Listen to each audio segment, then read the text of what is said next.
Oh, I swear, when you and I are live, people are gonna hate us because I think that's what we should do At the because beginning.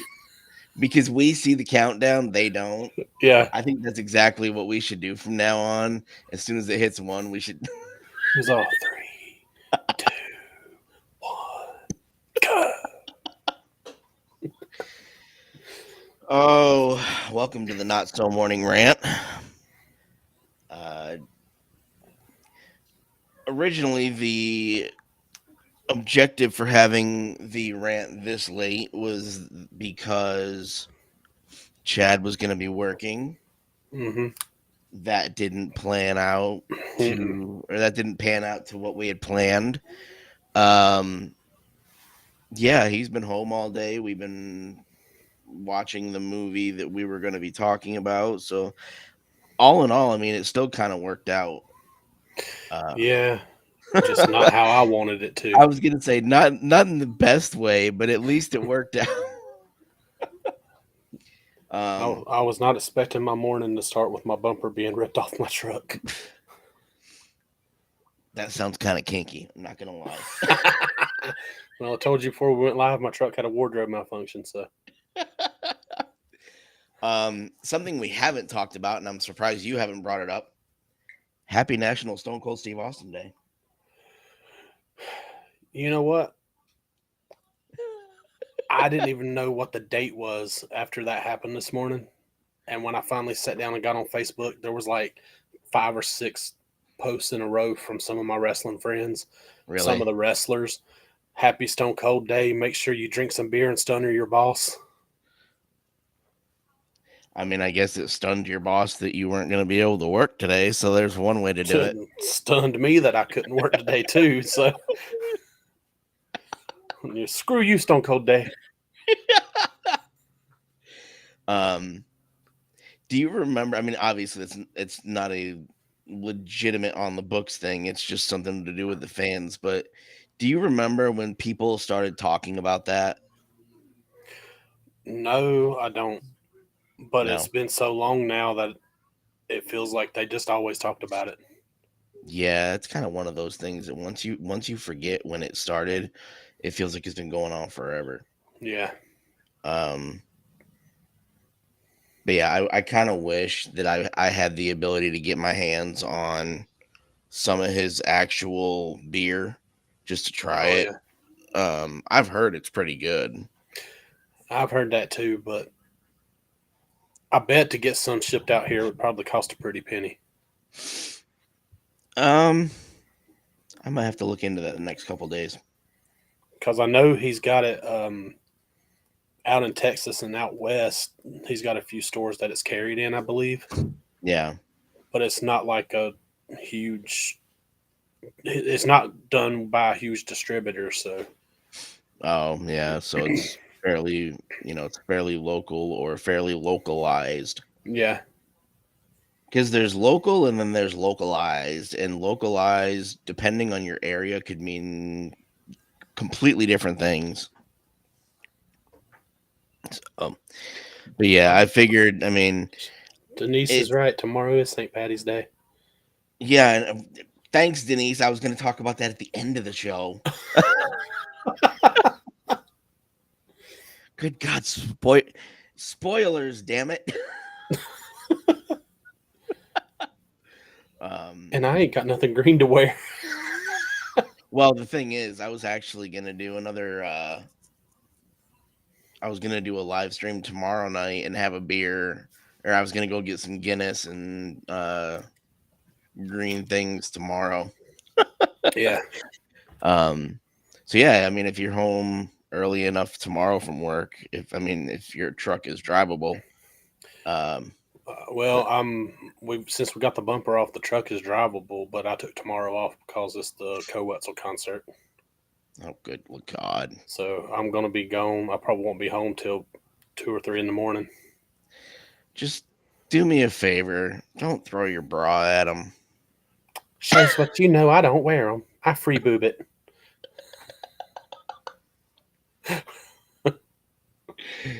Uh, um, before we get into the major thing that we're going to talk about, I know that there are a couple other things that I caught wind of that I figured you'd be interested to talk about.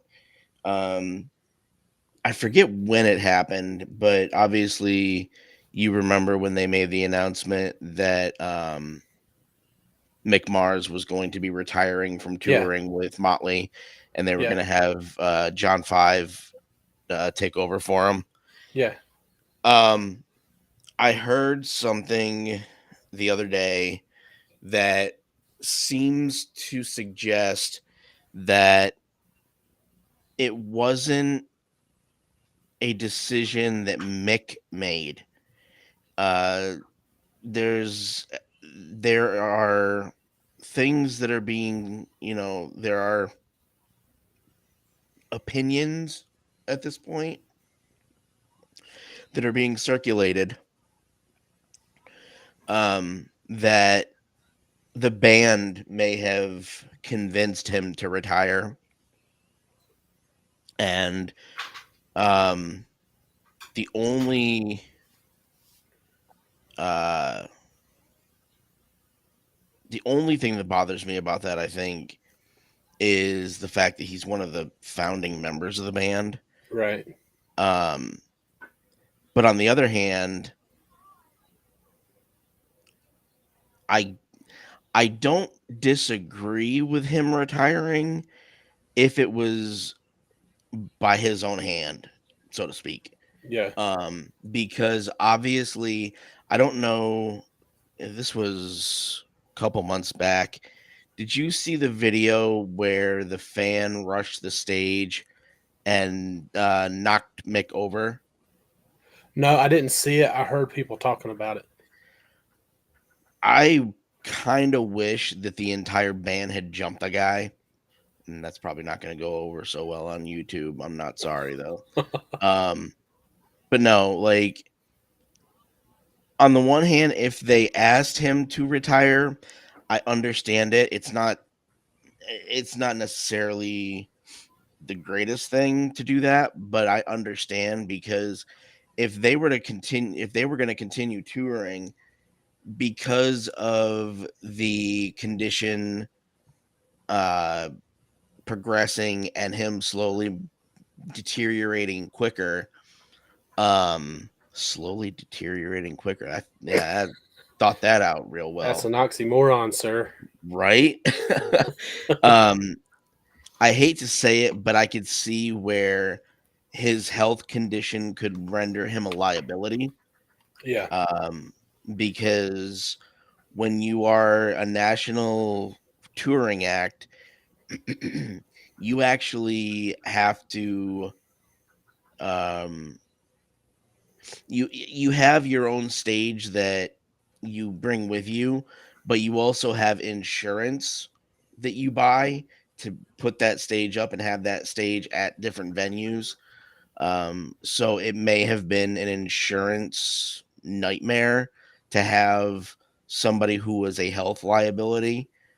Um, like I said, I'm not saying that to disrespect Mick, but he obviously knew that since what was it, the age of 17 that he started developing that.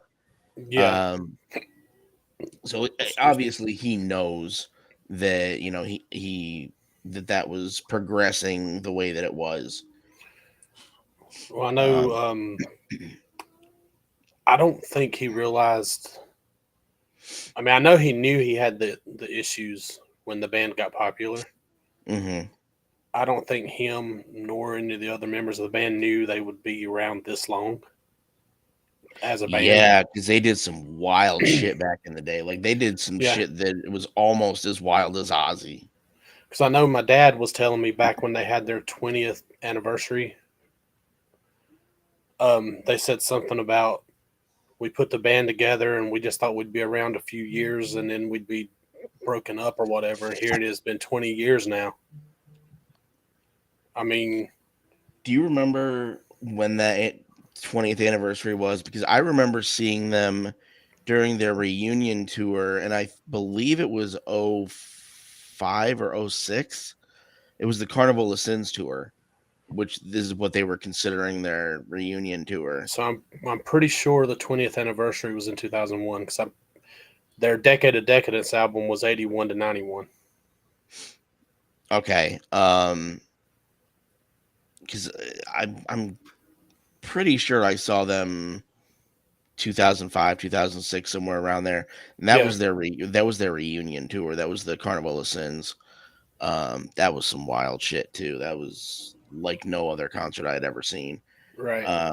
And even though Vince was not completely out of shape back then, you could tell that he wasn't at the top of his game. And over the last probably 2-3 years, anytime Vince has been on stage, when people have gotten video of him, he can't hang anymore. Yeah, he'll sing a few words and then hold the microphone out for the crowd. Yeah. And I know he's gained some weight, and I know that's got a lot to do with it. With being able to hold his notes and stuff. Aren't they also, except for Tommy, aren't they also very close to their 70s? I know Mick is 71 or 72. Well, I know they said in the Dirt when they were introducing the members of the band on the Netflix movie. Yeah, they said he was already an old man when we got him. Yeah, because Mick has always been the oldest one in the band. I know that much. I think they're in their 60s though. Yeah, Mick is in his 70s. Tommy. Yeah, Vince is 62. And I mean, to Vince's credit, he doesn't look it. No, he really don't, which is surprising. But if he were a more in shape man, he might. So yeah, I think being heavier lends itself to making you look a little bit younger, at least for a little bit longer. Okay, so Tommy Lee is 60. Okay. He kind of looks, I mean, I would have thought he was closer to Mick's age, but the way he looks, but Tommy's always looked that way. And Nikki Sixx is 64. Yeah, so they're all fairly close in age. Yeah. Within a decade or so. But yeah, I mean, I think one of the presumptions that is floating around is that Mick did in fact retire on his own because he was pissed off at the rest of the guys for going back on their promise not to tour again with that contract that they signed where they weren't going to tour again. There is that idea being floated that he was pissed off that they went back on their word. Yeah, the only thing is it was in that contract that if they went on tour again, they all had to agree to it. Right, but I wonder if Mick agreed to it. You know, that I don't know. Was kind of convinced to agree to it. I don't know, but I know they're going on that world tour this year where they're going over to Europe and everywhere. So I think that probably influenced his decision to retire too. And that actually leads me into the next part of what I want to cover before the main topic. Right now they're on tour with Def Leppard. Yeah. And they just did, I don't know if that's who they're going on a world tour with, but I think it is. Okay. They just did a performance at the Hard Rock Hotel somewhere in Florida. I forget the specific location, but it came out either yesterday or the day before that Rick Allen, the drummer for Def Leppard, obviously the one who everybody knows only has one arm, yeah, because he got into an accident back in the 80s with his car and lost his arm.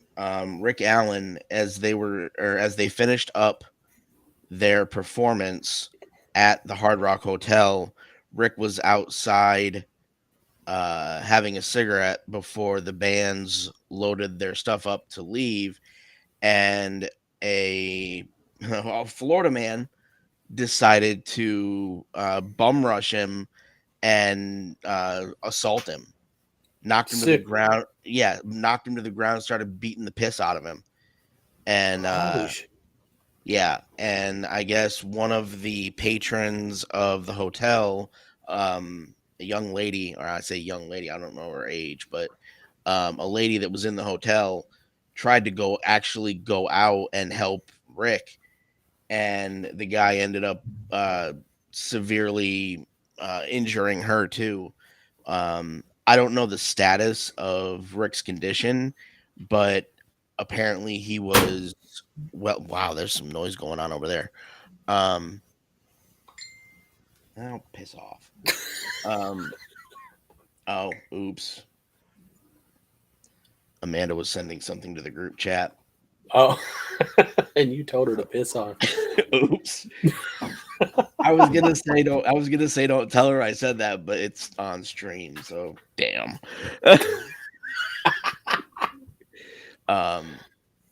But yeah, some guy, and I don't know. I don't think he was like strung out, but he, yeah, he attacked Rick and then attacked the woman, and then took off. And the cops finally caught up to him, and they arrested him breaking into other people's cars at another hotel site. Damn. I'm waiting because Rockfeed on YouTube was the one that reported about it, so I'm waiting to see if they come out with any more information as far as Rick's condition. Because the only thing that bothered me was that somebody, and it's a me thing with this, but they couldn't just say that, Rick Allen, the drummer of, Motley Crue, or not Motley Crue, of Def Leppard, got assaulted, and we don't know his condition. For whatever reason, they had to specifically say Rick Allen, the disabled drummer for Def Leppard. It's like, why do you need to put that in there? Yeah, I they mean, didn't have to put that. yes, he's missing an arm, but look at the things that he does. Yeah. Would you consider that disabled? I don't No. fucking think so. No. Um, so me personally, that kind of bothered me. Wow. Was it an online article?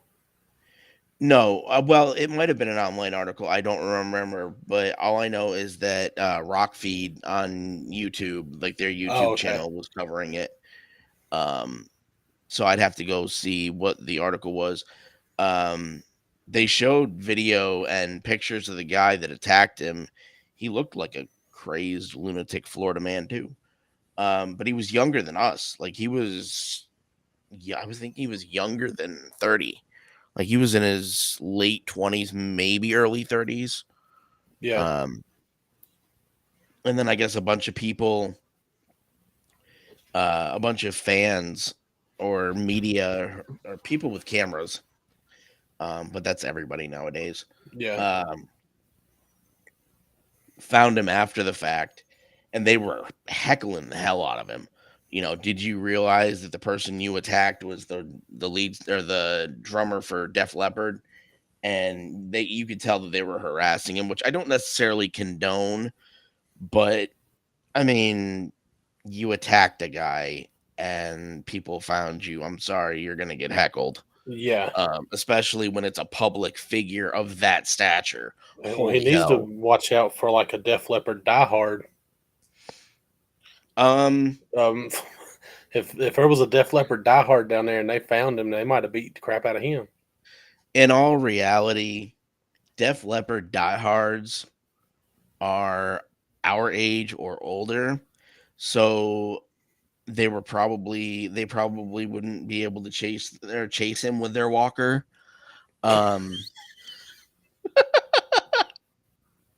Damn. I mean, I just picture the creepy old guy from Family Guy whistling at him. Get back here. Come here, Sonny. um, yeah, that's just wild that people have that type of frame of mind of, yeah, let's just go bum rush somebody in a random parking lot.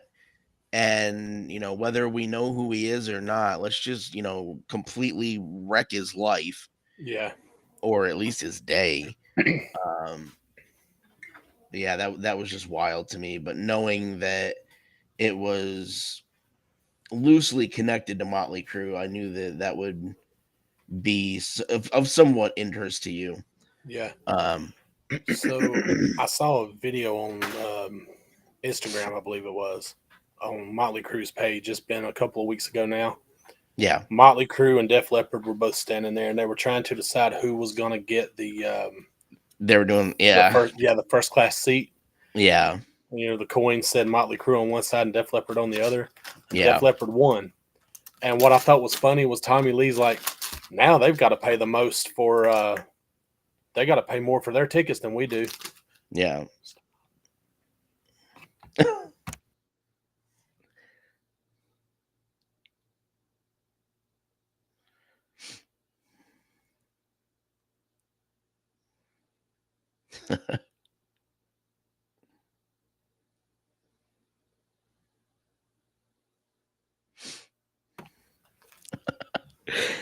The difference between living alone and living with other house gremlins.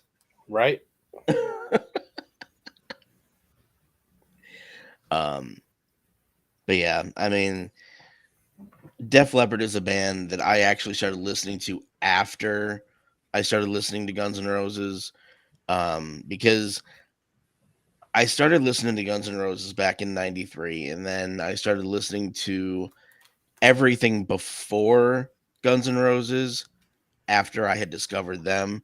So people think it's weird that I discovered the older stuff after I discovered Guns N' Roses. It's like, it doesn't matter when you discover it. As long as you enjoy it, that's what matters. Yeah, absolutely. But I guess, friends in middle school and high school, they would always razz me. It's like, how do you start listening to the Guns N' Roses first and then the other stuff? It's like, by chance, because I heard Guns N' Roses on an amusement park ride. Yeah. And I had never heard of the other stuff until after I just started actually digging into music. Shoot, I really didn't get started listening to a lot of 80s rock until the late 90s, early 2000s. Yeah. So, except for Motley Crue, I found them in around 91. Yeah. Yeah, you were a late comer for that because of your upbringing, your general upbringing. Yeah, my mom, you ain't bringing no rock music in this house. Found my Motley Crue album and she destroyed it. It was their greatest hits record. Destroyed it. Then turned around and let my brother bring an Ozzy Osbourne album into the house. And I'm like, Mom, he was worse on drugs than Motley Crue ever thought about being. The dude snorted fire ants, man. Yeah.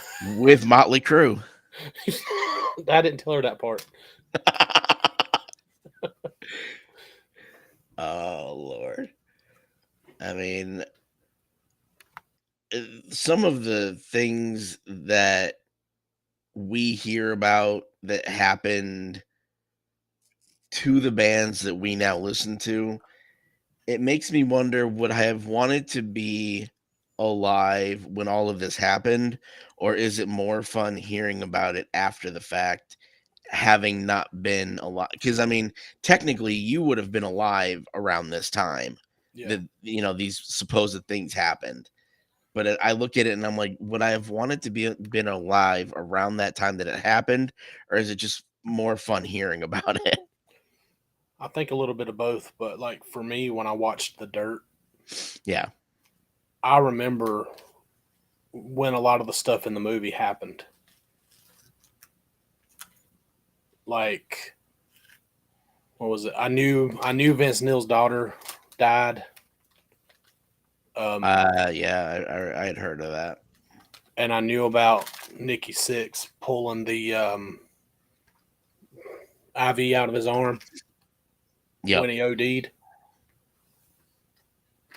But there's a few other things that was in the movie that I remembered, but there were also some stuff I didn't remember. But at the same time, um, I also heard that they took some creative liberties with the movie, and that Yeah, a lot of it didn't actually happen. right. Um, yeah, it's wild knowing all of that stuff and hearing those stories.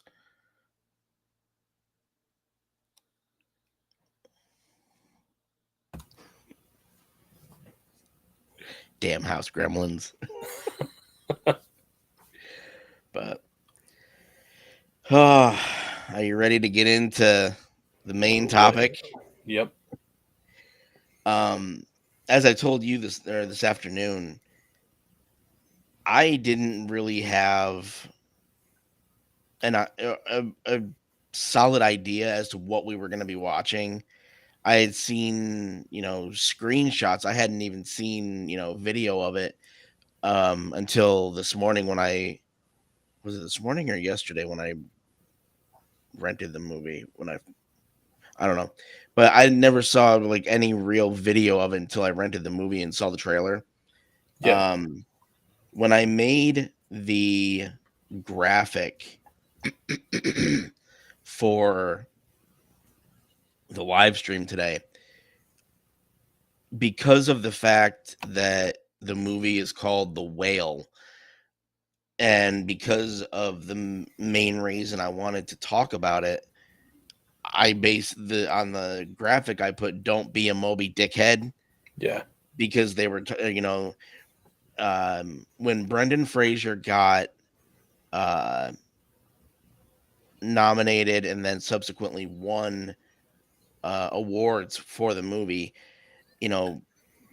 for the most part, everybody was, congratulatory. They were supportive of it. They loved it. But there was a small group of the perpetually offended that said that, it's offensive that he won because he was just a guy in a fat suit and they should have actually hired a heavy actor to play this role. And going back to talk, the music aspect of the conversation, actually no, we can actually stay within the movie aspect of the conversation. When they were looking for people to play Iron Man originally, back before the movie was obviously shot in 2007, it came out in 2008. Jon Favreau, who played Happy in the movies, was the one either directing or producing the movie, and he went to the movie studio and said, "I want Robert Downey Jr." And obviously, we know at that time, with the history that Robert Downey Jr. had in his, with him, people were very hesitant to hire him Right. because he was a liability on set because of his drug use and because of all of the shit that he, was known to do. But Favreau wanted to take a chance on him.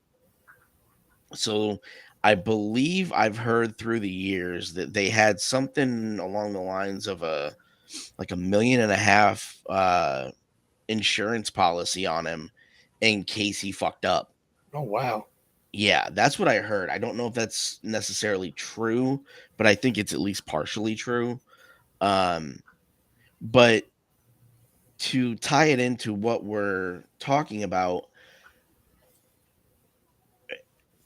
you need, instead of hiring somebody, because you and I both understand what it's like to be bigger guys. Yeah.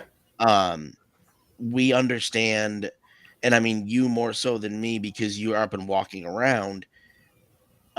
You understand the wear and tear that it takes on your body. And I only make that comparison obviously because it's not as much wear and tear for me because I'm in the chair. So I Right. don't do the same type of activity, and that's the only reason I make that comparison. Um, so you and I understand what it's like to be bigger guys, and we also, at least from a fan perspective, understand what it takes to have the endurance to withstand being on a movie set. You know, the stories that we've heard over the years from people that aren't even heavy like us. Um, so what bothered me was that these people wanted to have a legitimately morbidly obese, unhealthy person play this role just for the sake of visual effect, Right. instead of having somebody who was healthy enough who just put on, a fat suit. And like I said to you this afternoon, that was the most extreme fat suit I have ever seen from any movie where there's been a heavier character. Yeah. Um, but thinking thinking about it from your personal perspective, and we'll go into talking about the movie in a minute. And I'm just gonna say, anybody who sees this, we're I don't really give a shit about if you're, spoilers, because this movie is too good not to talk about. So, Yeah, it really um, is. but from your perspective as a bigger guy, do you think that some I mean, you maybe, but not somebody, bigger. But do you think that you would have been able to withstand the rigorous schedule that was necessary to do all of that filming? I mean, I know that he was pretty much sedentary the entire time, like he stayed sitting or a lot of the time. But do you think that that would have taken a toll on you, being having to do all of that for 16, 18 hours a day? I mean, it would have taken a toll. Like, I know my feet would have probably hurt, but at Hmm. the same time, especially in another 2 or 3 months when we start with the summer um, senior portraits, I'm going to be working some 15, 16-hour days. So, I mean, I've already Hmm. done it. Yeah, well, I yeah. mean, I don't know how long it took them to film that movie, but like we'll start the senior portraits in June and it'll go. Well, this year it went through. We were still doing senior pictures right before we let out for the holidays. So for Hmm. half the year, Yeah. so I mean, I probably could have done it, especially because I was sitting down because I'm on my feet most of the day at work. But if I was in that role and was sitting there all day, I don't think it would have been that bad. Um, I mean, comparing it to obviously what we just talked about with Robert Downey Jr. having to have had an insurance policy taken out on him, when it comes to somebody's general health, not health based on their, abusive drug use to themselves, but somebody who had to be that large for that role, do you think that it would have been another case of sort of a liability to have somebody that was that unhealthy play that role? Because like I said, that fat suit was something else, because that wasn't just an obese person, that was legitimately the definition of morbidly obese. So here's what's funny. If I remember right, his character was supposed to be like 600 pounds, right? Uh, Possibly, because people have said, I don't understand why they just couldn't get somebody that was 600 pounds. But even with the fat suit, the way that it was so extreme, I wonder if he was supposed to be more than 600 pounds. I don't know, but see, that's what I was thinking. Like, I'm a pretty big guy, but if I But had you're gotten, also like 9 feet tall, so well, I wish, but hey, if I was 9 feet tall, I wouldn't look so big. But if I had gotten that role as big as I am, they still would have had to give me a fat suit to make me as big as they wanted me to be. right. Um, Which I mean, I'm sure he sweated a lot in that. I might have lost a few pounds doing that. well, and something I saw after we stopped watching the movie, um, I saw somebody on YouTube say that he actually did have to gain some weight um, for it, and I wonder if it was weight in the way of muscle to be able to hold that, because even sitting down, that much weighing on you, I'm surprised he didn't develop breathing problems and Yeah. chest problems, because in the movie he had CHF, which for people that don't know what that is, it was congestive heart failure. um, the character himself did. But I'm wondering, with that, even that much of a fat suit laying on you, that had to be very restrictive to his normal breathing Oh, I routine. wouldn't doubt it. That's probably why he got the wheezing sound so easy. Yeah, it came natural. Oh, I'm going to hell for I mean, he laughing at had that, this but suit on, just mashing on his chest and throat and right. everything. So, Um, but prior to me mentioning it, or even us going into the movie, what had you heard about it, and did you have any preconceived notions or expectations going into watching it this afternoon? I mean, I already wanted to watch it whenever you said something about us watching it. But what I had heard about it was a 600-pound man who was trying to reconnect with his daughter before he passed away. That was literally all I heard. And before I even knew about the movie, is when I saw the video where he got that 6 minute standing ovation after they after they had the And film it's funny you festival. mentioned that, because another video talked about that. It was actually 15 minutes. Oh wow! Yeah, it shocked me when they said that, because Well, I you know, was I told you watching earlier he deserved a longer ovation than just 6 minutes for it. and I'll send you the video after we're done. I was watching a an Entertainment Weekly video on YouTube where they interviewed him, Sadie Sink, the guy or the kid who played the missionary, the Yeah, one that were and then the writer and director, and um like just to hear their stories about the process of making that movie. I was fascinated just sitting there watching it, and um even then, with them interviewing all of them, Brendan was getting very choked up. yeah, Um and you can see how humble he is, and how grateful he is for people allowing him to people taking a chance on him after so long, yeah, and having him back in their projects. You can see how humble he is and how much it means to him.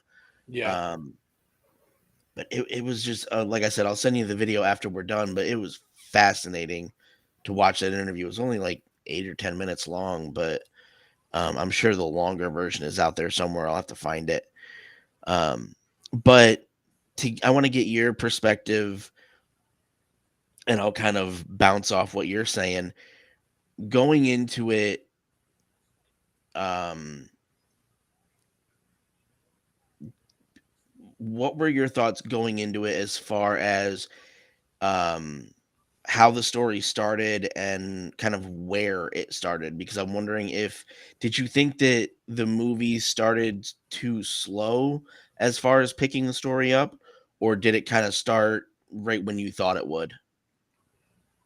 I mean, after it's with it starting off with him talking to his online class and his camera was off. Mhm. I'm like, okay, that tells me right there he just doesn't want nobody to see him.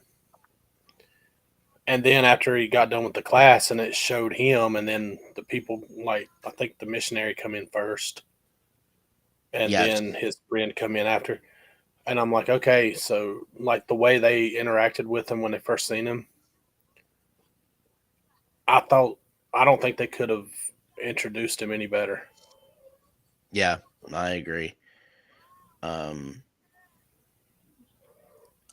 I think that the way that they had, because if you think about it, there was only him, his daughter, the aide, the missionary, his And ex-wife, and the pizza guy yeah, that were the characters. So I mean, to put it into, the perspective of what you, me, and Amanda are doing with the movie script that we're all kind of trying to put together, that's essentially, to me, that is an independent movie. yeah, Um, it's very few characters, and what I think worked for that story was the fact that it was all one scene. Like, you didn't have to have a bunch of different scene cuts yeah, because it centered all around that apartment for obvious reasons. yeah. Um, And that's the one thing that I thought would make it kind of, I guess, monotonous or whatever. yeah, Because I I'm, absolutely agree. I was like, okay, if this whole movie is gonna take place in this one room, it might get boring, Yeah, but it didn't. no. It really, Um, I mean, it was. I think when it was over, we both were like, "Wow." yeah, it for what I think you and I are used to, and I don't know what kind of movies you generally watch, but I think based on our own reactions after the fact, I think the movies that you and I are generally used to, we're used to different scene cuts and a little bit more I don't want to say action because there's a different connotation when you say action. But a little bit more movement about the movie. Um, More but excitement. yeah, but I think, and this is the way I want our movie to go. I like I told you at the end, I haven't seen a movie that was that good at storytelling in probably over a decade. And Right. I think what you were saying as far as being skeptical about how well it was going to keep your attention because it was just in that one central location. Um, I think that's what really kept people dialed in was the storytelling because it captivates you and it's like, okay, why are we in this one location? But I think being in the one location, I think the location itself, it has some purpose, but I think it kind of blends into the background so that you focus more on the story that they're telling by the different people coming in and how they're interacting.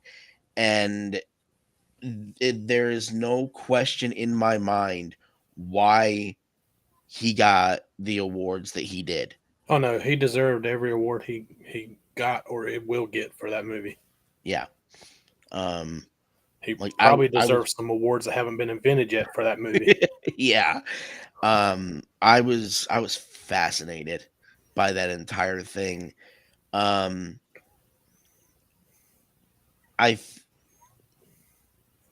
until like toward the end of the movie when we find out his actual connection with his aide or his assistant, however you want to classify her. Um, I think her role was extremely important in Yeah, caring for him, not thinking that he really had anybody else that would, but also not really letting him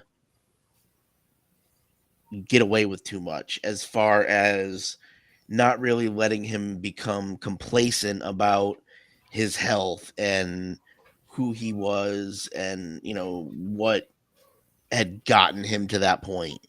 yeah, Because the one thing that it explained quite a bit was there was a time where he was not that big of a person. Like, he right. was a person that was up and walking around and very, I don't want to say spry because they didn't actually show him in his younger days. um so we don't know how big or small he was naturally, but obviously we know that the size that he got was not natural causes. Right. Before we kind of dive into the other characters, though, obviously with the podcast, one of the things that we try to focus on as much as we can is themes of depression, mental health, and all that kind of stuff. And that was obviously, when you watch this movie, you realize that that is very much a strong central theme in that movie. And I'm wondering, from your perspective, um, how do you think the movie handled that aspect of the story, like that kind of theme? I mean, I think they did pretty good with it. You know, when he would go off to the room by himself and just cry. You know, Hmm. I don't think was it his daughter in the house or in the apartment with him when he did that. I, because I she said, "Are you okay?" And then he stopped crying. He's like, "Yeah, I'm fine. I'm fine." Um, I don't my think that. I think they did a good job of letting us know that she didn't know what he was going through. hmm They did a good job of letting us know that, she was basically just worried about her own self hmm and not really caring about him up until that point in the movie. Right, and I think I caught on to that too, but I think I also understood that I think as humans we care about other people as a general rule, but I think that it's hard to directly or personally care about somebody when you don't really know them. Right. So even for her being his daughter, I don't know that she had the ability to care about him personally, like directly, because she didn't know him, Yeah. because she essentially was growing up without him. So I think that that was something that was very well written and, very well portrayed, was the fact that she may have she definitely did care about others, but because you saw how she ended up kind of giving a shit about the missionary. Right. Um, but I think because of whatever stories her mom may have filled her head with, and the fact that she really didn't know her father, um, I think that's what kind of disconnected her from really caring about him the way that we normally would think that a child would care about their uh their parent Yeah. or a family member. Um and I'll be honest, I did not think for 1 second that we would have seen the ex-wife come into the movie. That was something that I was not anticipating at all. Um, I don't necessarily. I'm still on the fence as to whether it really made a difference, um, or maybe how it made a difference, I and think maybe it you caught on to something that I didn't. I think it made a little bit of a difference because, she said something about you weren't there and he's like, "You fought me pretty hard for full custody." And he's like, Yeah, "You didn't let me be there when," well, I forget what it was. She said something that happened. He's like, "You wouldn't let me be there." yeah, So I think, up until that point, all he would tell his daughter was, "I ask your mom about you every chance I get. She tells me as much as she wants me to know." yeah, When it got to her coming in there and talking to him, and then finding out that she had full custody and that she wouldn't let him be in the life, I think that helped you understand it a little bit better. yeah. Um, once we found out the actual connection between him and who we assumed was just his aide, what was your thoughts on that once we found out that actual connection between the two of them? It was like a slap in the face. What Like, do you mean? I just thought it was a random person that he was involved with, like not the aide, but his partner. I just thought it was a random person. And then when you find out that it was her brother, Right. it was just like something's like, Yeah. and I'm like, holy crap, and even you were like, I did not expect that. Yeah.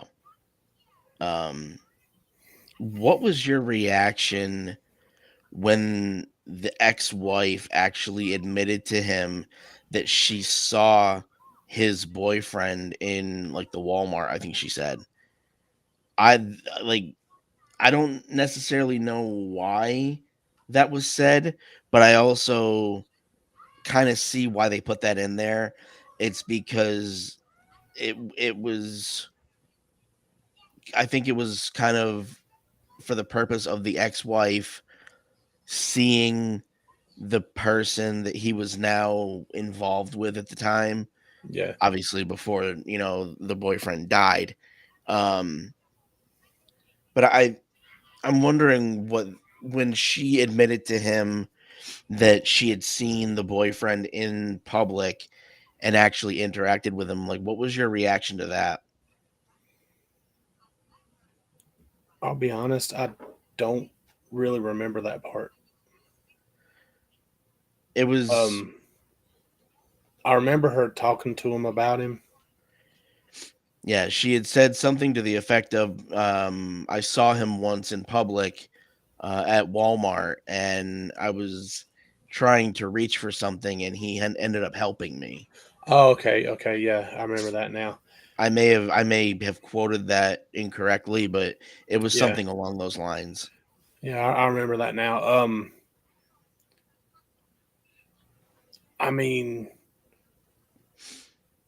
I've had the same issue happen with me before, Hmm. where um I would break up with an ex girlfriend, and then, or well, she broke. No, she's the only one I ever broke up with because she cheated on me. But I was at the store, and her brother ended up being there. But I mean, being from, it's not really a small town, but it's not exactly a big town. Yeah. You're It's like that Sam Hunt song, "Break Up in a Small Town." You're Yep. gonna run into them at some Hmm. point. It's just gonna happen. So Yep. I mean, it's to me, it's just like where I live right now. Yeah. You know, you go out, you you might run into people you used to date. At this point, you see them, you say hey. Hmm. That's about it. Um, moving on to the character of the daughter, and if people, who see this don't know, um, the daughter is played by Sadie Sink, who plays Max on Stranger Things. That was something I didn't expect to see her in a role like that. I think she's a fantastic actress and she does well in Stranger Things, but seeing her in that role, I want to see her in more serious roles like that. Maybe not that intense, but I want to see what her quote unquote acting chops are. Like I want to see what she's really capable of now. Um, Honestly, for me, if that whole movie had been just Brandon Fraser's character and Sadie Sink's character, and they were the only two you saw in the movie, I think it would have been just as good yeah, because because they had some chemistry. yeah, and I think with the way those two characters were written, especially, I think there was a lot of trying to find themselves. Like Ellie, who is the name of the character that Sadie played, Ellie and Charlie. Ellie was trying to discover who she was, and I think Charlie was trying to figure out who he was without his boyfriend. Right.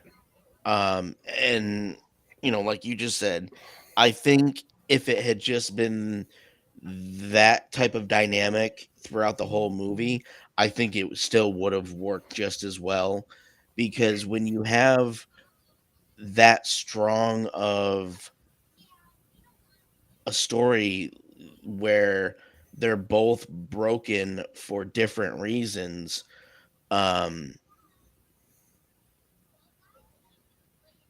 it's something that really needs to be written and portrayed just right to connect with the audience, and boy did it.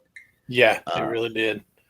um and one of the things that I've heard as of late, which is very strange that it relates to this movie, is um the phrase hurt people. And I don't necessarily think that throughout the movie, I don't necessarily think Charlie set out to hurt anybody, but I think that because there were so many people that because there were enough people, I'll say, that actually gave a shit about him. I think in that way, because he didn't care about himself at that point, he may have been hurting them. But I think also seeing how his absence hurt Ellie, you know, because he was hurting, or, at that point, even, he may not have been, but, um, but the fact that even after his boyfriend passed, he let himself get to that point instead of reconnecting with Ellie. So essentially, I do believe that because he was hurt, it ended up hurting her even more. And it does dial back into that whole concept of hurt people, hurt people. Yeah. Um, and I think that was also a central theme with all of the characters because it all tied in. Like, um, you know, the aide who was the sister of his boyfriend, she obviously was hurt because her brother was gone. And then to top it off, she was hurt that Charlie was letting himself get to the point that he was at. Um, it just it was a movie that unexpectedly kept you dialed in. Yeah. And like and what did you think when um the the pizza guy introduced himself, so to speak, by, just saying his name? I thought that was extremely important because it shows that for me, it showed that regardless of whether you are face to face with somebody, you can still have a connection with them in some way. And I think that pizza guy felt a connection with him because he was the one that repetitively or repeatedly uh was bringing Charlie his daily pizza.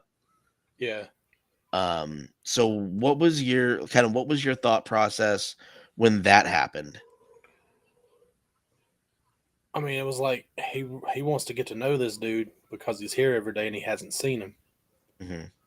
But later on, um, he showed up, brought his pizza. He's like, the money's I know, in the mailbox. Yeah. And then, you know, Charlie would always wait until he was gone before he went out to get the pizza. But when he went out and the pizza guy was still standing there, when he looked at him, pizza guy just turned around and left. He didn't say hey or anything. Yeah, I think they want the audience to think that he was horrified at what Charlie looked like, but I think he was just caught off guard and embarrassed that he was caught standing there. Possibly. Um, and because I think the look on his face didn't really say, "Oh, I'm disgusted by what I'm seeing." I think it was just that whole sense of, "Oh shit, I should have just left." Um, because when you look at not the end of the movie, but towards the end, where he finally puts his webcam on so that his students can see him, as you know by my reaction when we were watching it, their reaction to him pissed me off. Me too. And which one of those students um, pissed you off the worst? Because I'll tell you which one got me. Um, I think it was one of the girls because she allowed her face to change from shock to disgust, and you could see the transition. I don't, I couldn't tell you where she was on the screen. Um, but yeah, the way those students reacted, I honestly don't blame him for throwing his computer the way he did. For me, the one that pissed me off the most that I just wanted to bitch slap Yeah. was this kid. Oh, the one, yeah, because I didn't actually see what that kid looked like, but I did see the phone come up, and yeah, that That pissed me off big time. But if you think about it, I don't know that.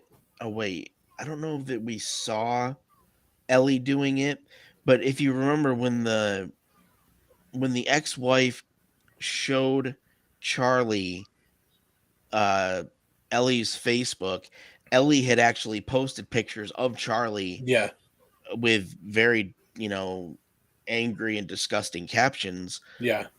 So obviously she had been taking pictures of Charlie.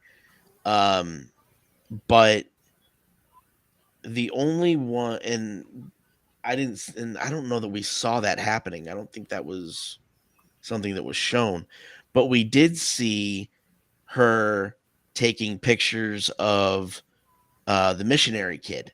Quite a bit. And yeah, but the thing is, what she did with him actually ended up helping him. Yeah. And that's the one kid that we haven't talked about yet, is the missionary kid. What was your kind of perspective on the role that he played in this whole story? I mean, I thought he did really good playing that role, but I think he legit wanted to help him. Yeah. Um, at the same time, he was like, I ain't. He told Ellie, I'm bad out of money. I don't have anywhere to go. So I just wonder if that's why he kept going back, because he didn't have anywhere else to go. He kept going to Charlie's. Yeah, because originally, you're made to think that um well, no, he did say that he came to the area for New Life Church, but when in reality, he wasn't even really working as a missionary for a church locally. He had left his home state and stole money from the church that he was actually a missionary for.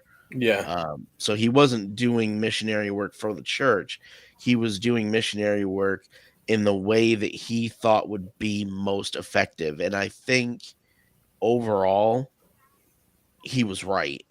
I think his approach to it was a lot more effective than any missionary that you see that is directed by the church. And I right. know I'm be living in the South. I know I'm probably gonna get shit on for that, but I think his way of doing it was a lot more personal.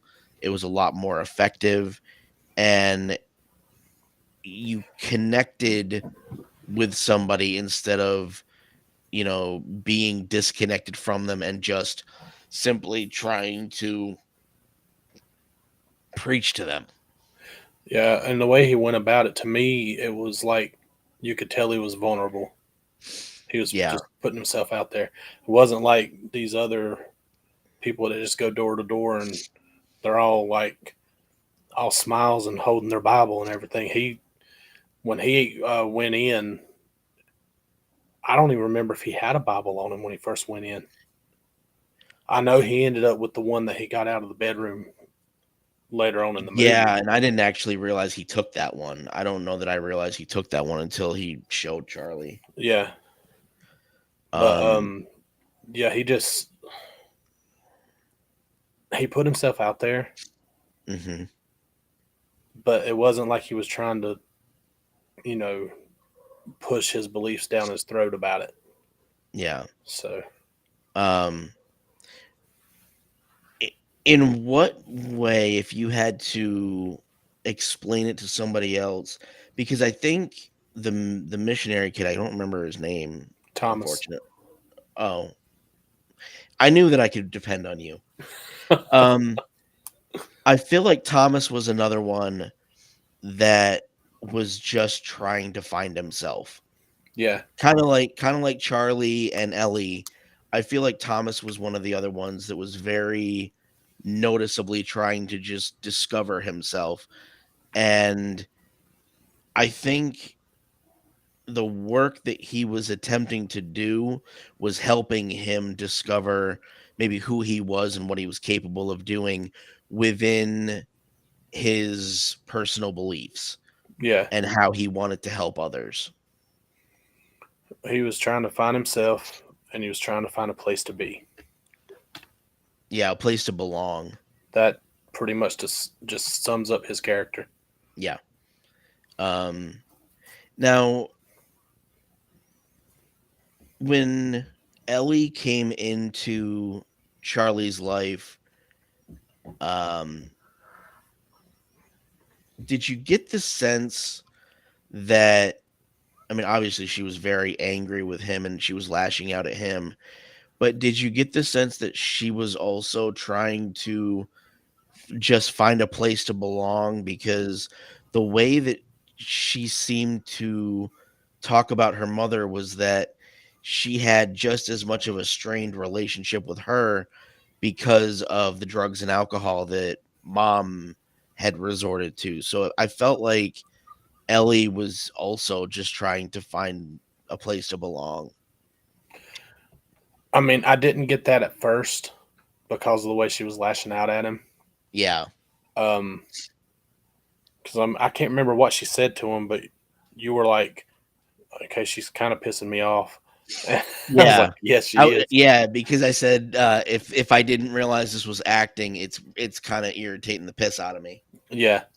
But the next time she was there and she was sitting in the chair and everything instead of just walking around like she did the first time.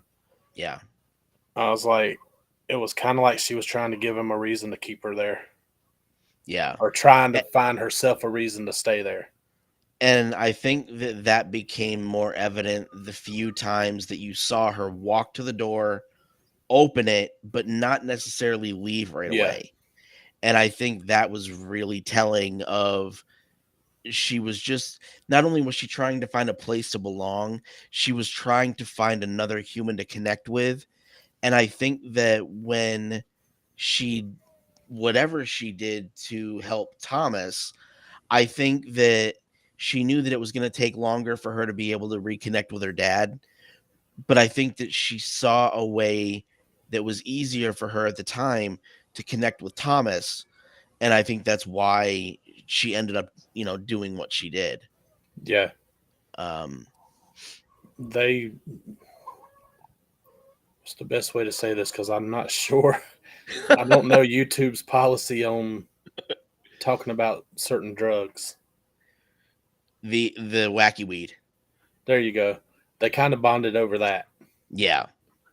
Wacky tobacco. Yeah. Mary Jane. The devil's lettuce.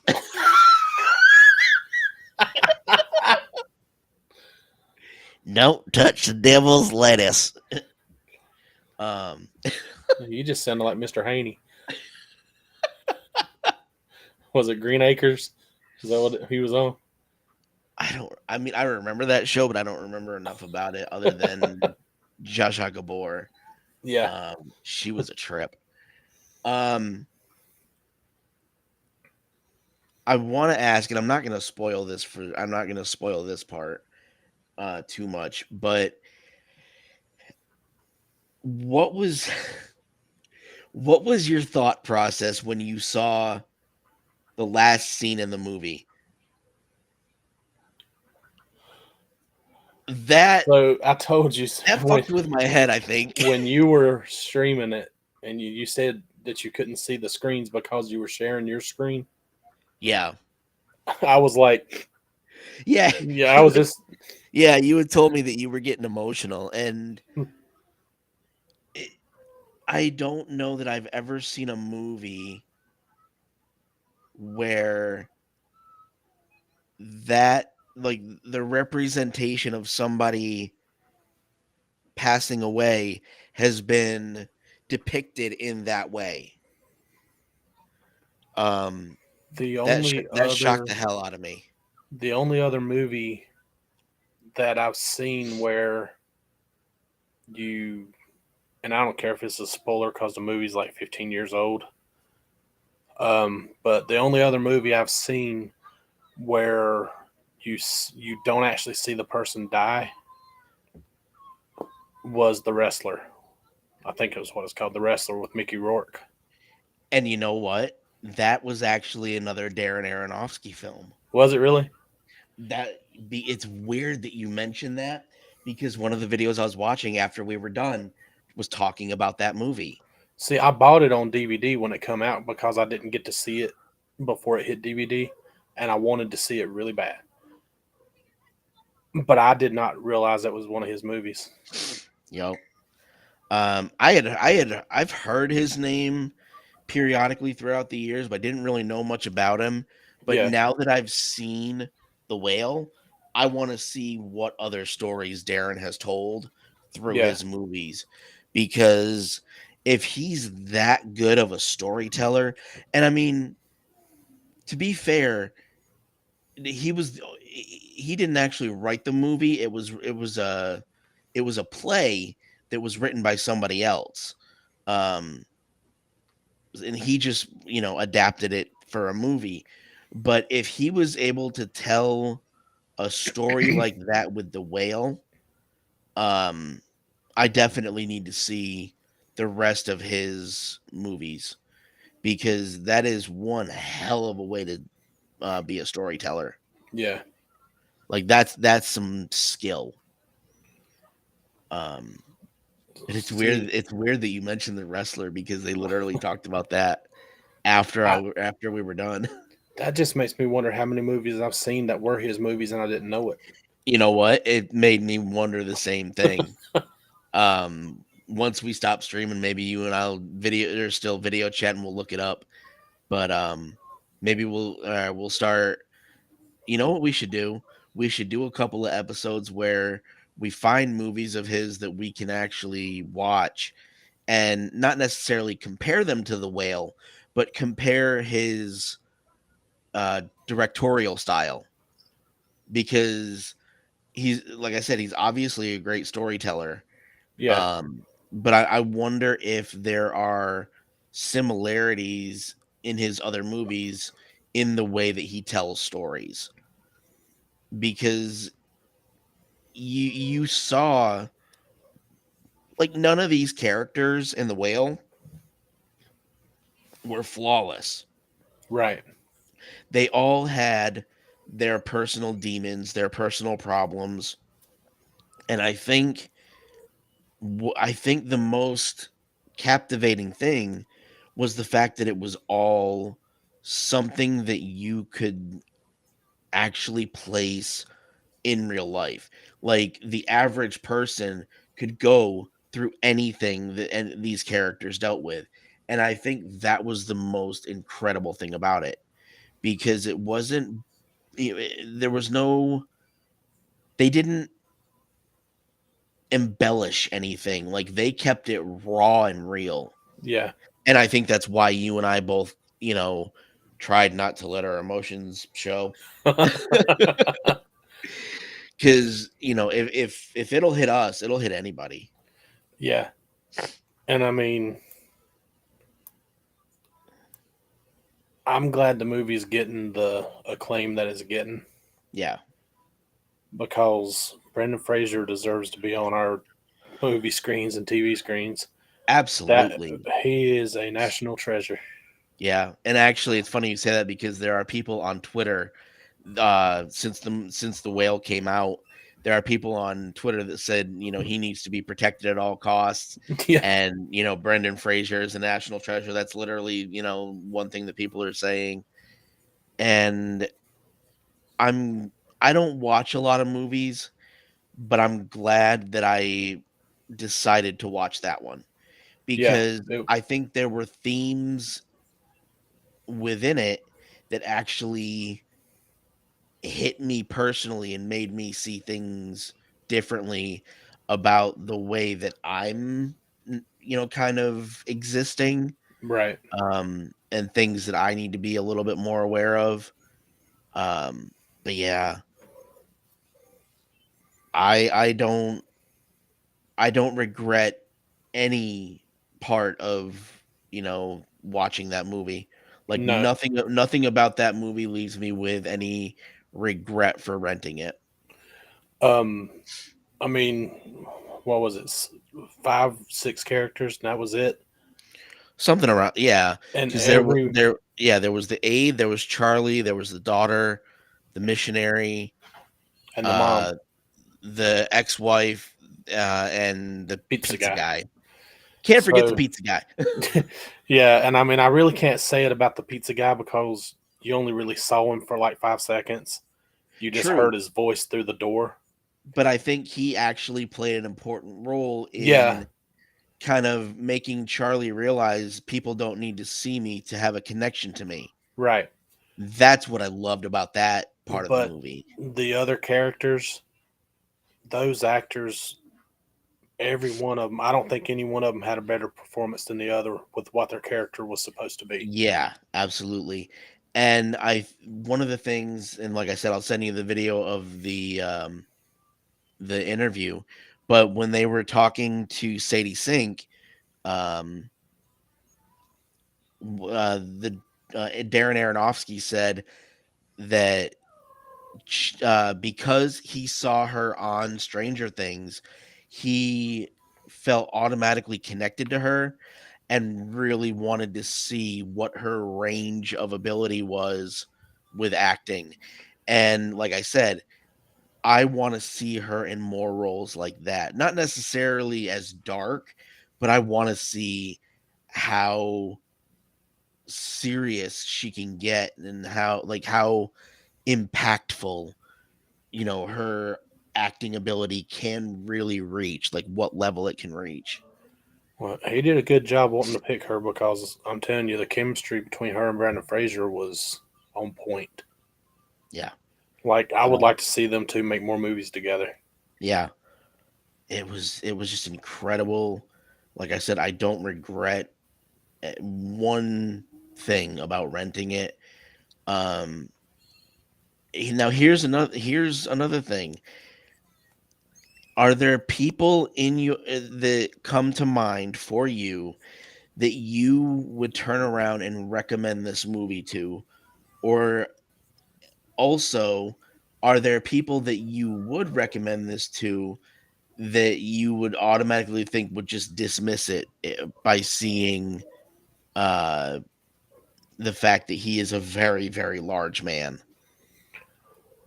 I don't know right offhand if there's anybody I know that would dismiss it, Hmm. but I've already told a whole bunch of people, y'all got to see this movie. And it's only been a couple hours. Yeah.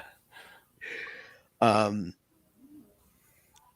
I know, unfortunately, there are people that I have loose association with. I could recommend this to them. They would probably take one look at either the written synopsis or the screenshots and probably just dismiss it and not really pay attention to it.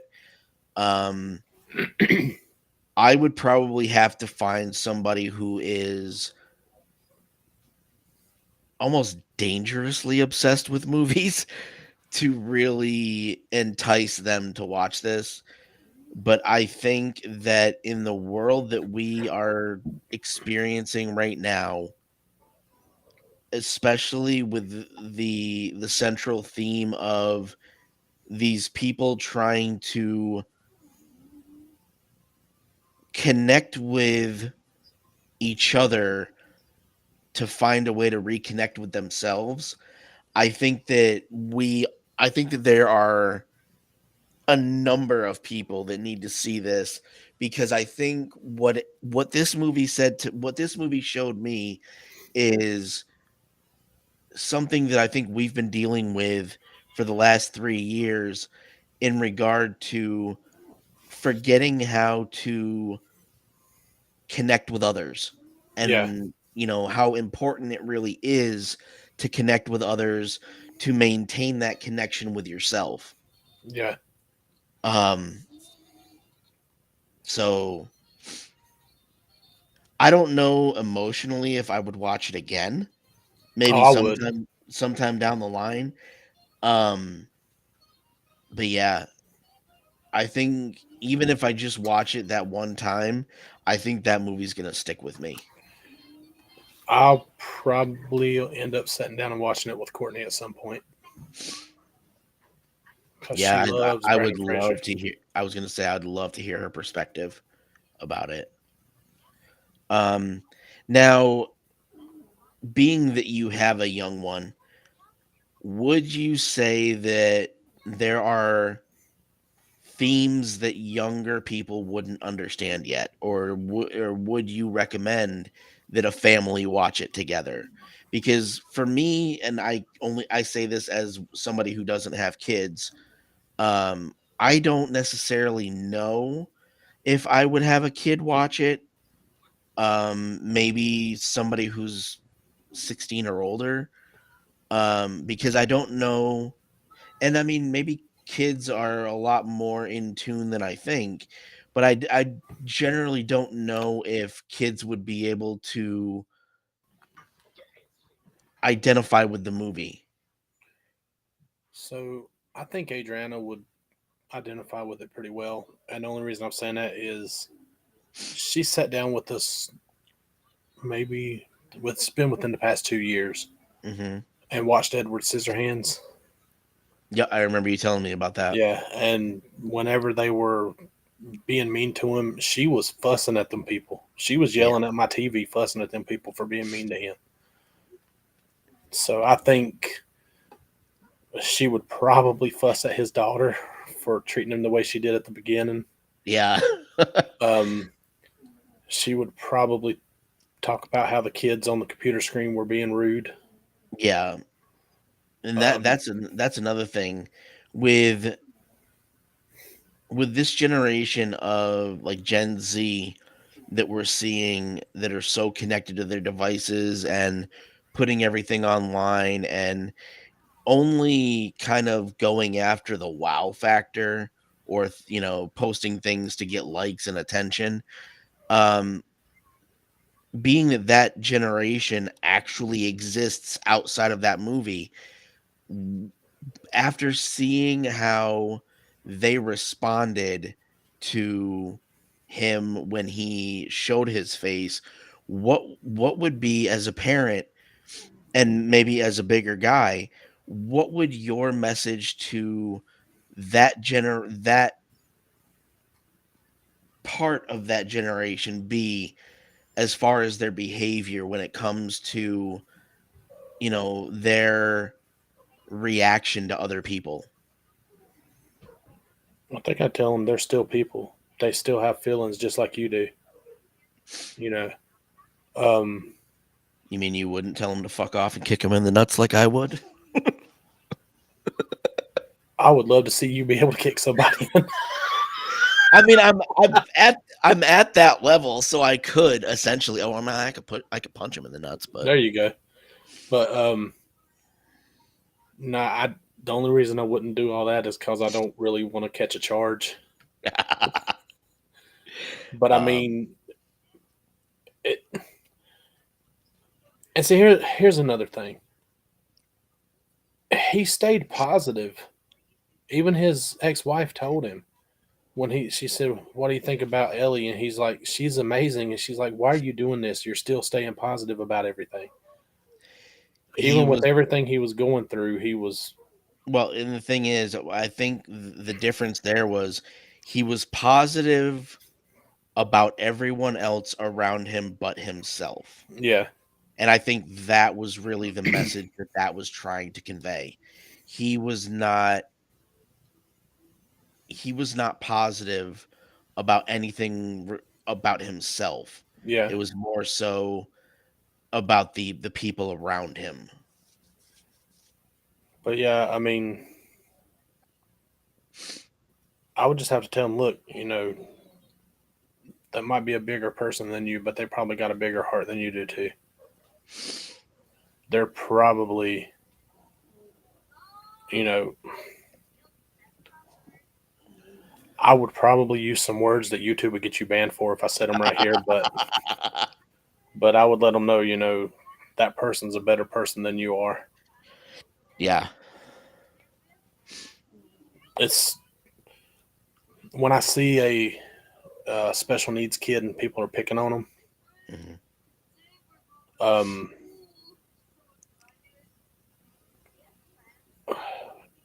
there's been times where I've told them, or I've actually stood up for them and tried to help them. Yeah. But if you're going to be somebody who is going to judge somebody for their looks or their Mhm. weight, you just don't have a heart. That's all it is. Yeah. So, um, I don't know if I was having somebody watch that movie, if they said something about his weight when they first seen him, Yeah. you know, me being a bigger guy, I don't like body shaming anyway. Mhm. But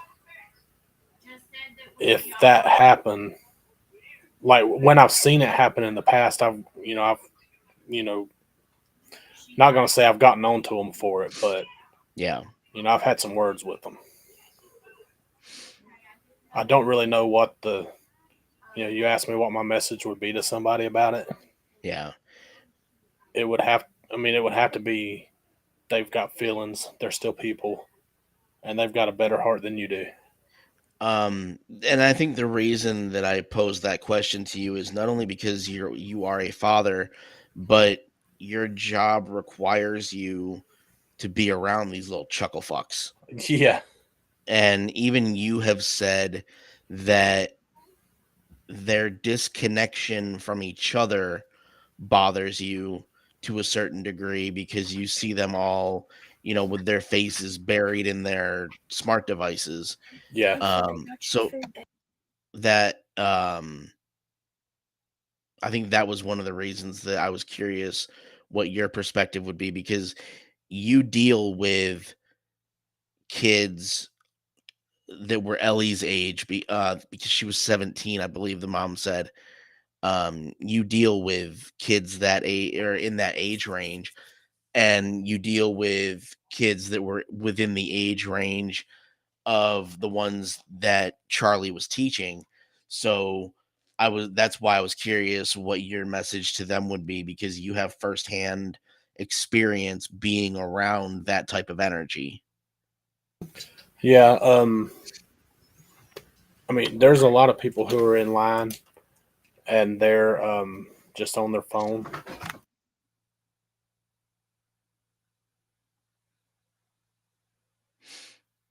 She was putting the recliner down. I didn't want it to come across really loud. Um, but they'll be in line and they'll be on their phone, or like some of the middle schools, they'll be talking to each other, but I can't really tell what they're saying Hmm. until the person gets up to the camera, and then they all want to come and look around the background and mess with them and try to mess up their picture. Yep. And that's when I have to go all, Parental. yeah, parental, and be like, back up, get behind the background. If you can see him, you're too close, back up. Yep. Um, First time that happened, I was at a middle school and they were all just messing with. It was the last class of the day too, and they were just messing with that student. And I was like, "Y'all back up." It was my first time. Like I had only been on the job a month or two. I was like, "Back up." They looked at me and took a couple small steps, like I'm like, Yeah. "No, back up more." And they did it again. I said, "No, back up all the way against that wall. If you're against that wall, you can't see him getting his picture made. Get against the wall and don't come up here till I call you up here." And the teacher was giving me this, like she was giving me the eye. Yeah. And I'm like, if I didn't tell her that, but in my mind, I'm like, if you're doing your job, I wouldn't have had to do it for you. Not to mention, she's not the one paying for the pictures. The parents are. Yeah. And that's what she needed to understand was you're not paying to have these kids get their pictures done. Their parents are. So it's their parents that I answer to, essentially. Yeah. And it was the yearbook picture too, so most of those pictures get bought. Oh, yeah. They don't always buy the spring pictures. Like the Yeah. spring pictures, they can do the fun poses and stuff. We have certain schools where we only do the pictures that are being bought, like it's buyers only. Yeah. But that's what happened yesterday. We both got to the school. Of course, I told you I woke up with that bad migraine. Yeah. And the supervisor that was on that job with us, she went in the school to let them know we were there. And she come back out and she's like, "Which one of y'all wants to pack back up and go home? It's a buyers only job." Even though the note said it was a photo all. That's when I looked at Jerry and I'm like, can I please go home? Because my head was just killing me. And Yeah. I mean, usually when they say somebody can go home, I'll stay back and let somebody else go. Yeah. So this was the first time in the 3.5 years that I actually asked to go home. Yeah. So I'm surprised we've run this long. We're into like an hour 32. Kind of as a final send off to end the video, for anybody that may end up watching this, if they haven't seen anything about the movie, even whether it be the synopsis or any of the still shots or any of the trailers, if they haven't seen any of that, what would you say to them to entice them to go see this, to find a way to see this movie? Because like I said, I personally think it's important for everyone to see, but I want to know what your message to them would be to kind of maybe entice them to go see it. I would tell them if they wanted to see a good movie that had a lot of meaning to it, go watch it. Like if you want a movie that's a good story from start to finish, that will keep your eyes glued to the screen. Because I know the few times I would look down when you were sharing your screen, Right. it had our screens like this, Yep. on the bottom, and the Yep. whole time you're just like this.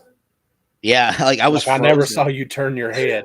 I'm like, if you want to see a movie that you're gonna be glued to your screen, that's good from start to finish, that has a lot of different meaningful issues, go watch The Whale. Plus, Brendan Fraser's in it, so it's going to be good. Right.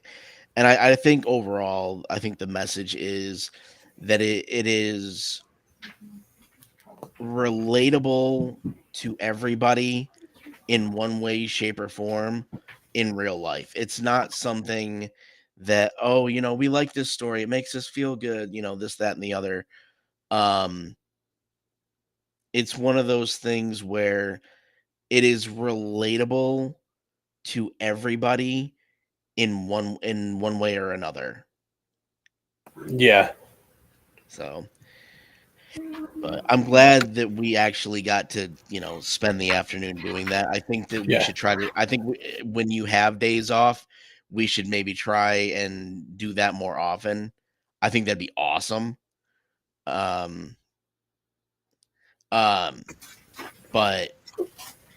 yeah, I'm glad we got to do that this afternoon. Yeah, And that especially for the fact that originally I was just going to talk about the fact that people were pissy about it without watching the movie. But I'm like, wait a second, let me watch the movie because I want to make this live stream more meaningful. And I think we accomplished that. Oh, definitely. So, and I think this is one of the first streams we haven't jumped to too many other topics. Right. And I mean, maybe people are going to get pissed off that we didn't jump right to this topic, but for your sake, I wanted to cover the other topics just because I thought they were interesting. Yeah. But yeah, I'm a crew head, so. Oh yeah. But yeah, I think that's where we will end. Chad and I are going to go into a video chat and discuss other things. But anybody who ends up watching this, I hope you enjoy this conversation we had. And I hope that it encourages you to go watch the movie any way that you can. Whale. Go watch The Whale in any way that you can. It was my first time renting a movie from YouTube, which was an experience in and of itself. But it was one that I absolutely have no regrets. Me neither. It's something that everybody needs to see. But if you see this and then you go watch it, come back to this video and put in the comments what you thought. Let us know if our interpretation, there we go, can't talk. Let us know if you think our interpretation of what we spoke about was accurate or if there was something that we may have overlooked. Just overall, I want to continue the conversation because a story like this deserves to have a continued conversation. Definitely. Because, like I said, it is probably the best movie I've seen in over a decade. But yeah, thank you guys. I will see you tomorrow. I don't know if I will be sober because it's St. Patty's Day. You gonna drink the green beer, Ryan? I almost called you Brian. Wouldn't be the first time somebody did that. You gotta drink the green beer, Brian. I probably have called myself that a couple of times when I've been drunk. But yeah, thank you guys, and I will see you slightly inebriated tomorrow, maybe. Bye, guys.